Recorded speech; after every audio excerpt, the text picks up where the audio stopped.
अपनी कमाई का दान। एक बार की बात है, एक सफल व्यापारी जिसके पास हर सुख सुविधा थी, धन दौलत के तो मानो भंडार लगे हो।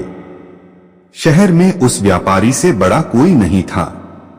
यह सब धन दौलत व्यापारी ने स्वयं मेहनत करके कमाई थी। उसने रात दिन मेहनत की, व्यापार को समझा, व्यापार को बढ़ाया और न जाने कितनी कोशिश की तब जाकर वह इस मुकाम पर पहुंच पाया था। व्यापारी बहुत दयालु प्रवृत्ति का था।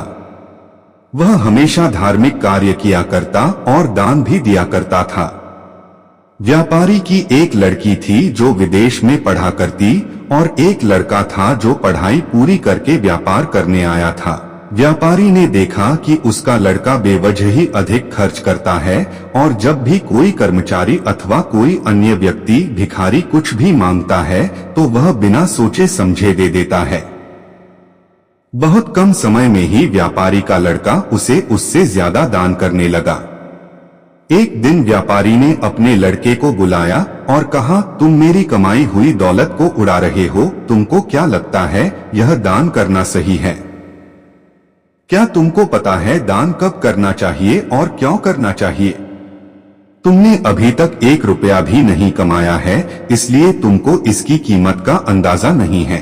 पहले तुम कर्मचारी की तरह पूरा महीना काम करोगे, उसके बाद जो पैसे तुम्हें तनख्वाह के रूप में मिलेंगे उससे तुम दान करना, फिर देखना तुम्हें मेरी बात समझ में आ जाएगी। व्यापारी के लड़के ने पिता की बात मानी और 1 महीना कर्मचारी की तरह काम किया और जब उसको पगार मिली तब उसको समझ में आया कि पैसे की कीमत क्या होती है। और जब उसने अपनी पगार में से पैसे दान किए तब उस दान से जो आनंद मिला वह भी उसे समझ में आया। व्यापारी के लड़के ने इससे पहले जो भी दान दिया था उससे ज्यादा खुशी उसको बहुत कम पैसे जो उसने 1 महीना मेहनत करके कमाए थे वह देने में मिला। व्यापारी ने समझदारी से अपने लड़के को पैसों की कीमत और दान के महत्व के बारे में समझा दिया। शिक्षा दान हमेशा अपने कमाए हुए पैसों से ही करना चाहिए, तभी उसका हमें धार्मिक लाभ मिलता है और मन को शांति ही प्राप्त होती है। जब तक हम पैसे नहीं कमाते तब तक हम उसकी कीमत नहीं समझ पाते।